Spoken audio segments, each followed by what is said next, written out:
伫屏东的中庭呢，有一个查甫人因为不满这隔壁的养殖场莺歌的叫声实在伤吵，竟然走入去内底，甲4只莺歌安尼抓起来，但拍算要甲杀死。互业者呢是气甲伫咧社群大门来控诉，目前这养殖场是表示讲已经报警察处理。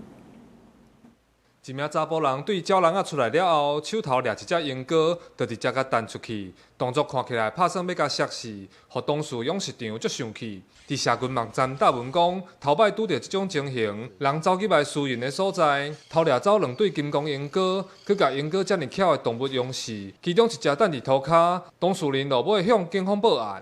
啊，为什么你要去把它抓呢？没有啦，就他说。 太吵了啊！然后把他抓了放掉了。警方现场查扣之刀具1把，全案依涉嫌侵入住居、毁损及恐吓等罪嫌移送侦办。 因为参莺歌养殖场小隔壁，感觉叫声足吵，这名查甫人就偷走去人兜，掠无过莺歌来出水。警方已经依法起诉，另外甲莺歌养殖的部分，嘛按照动物保护法相关规定通报。这件消息传出来，互饲鸟的人士看到心情是足艰苦嘛，足唔甘。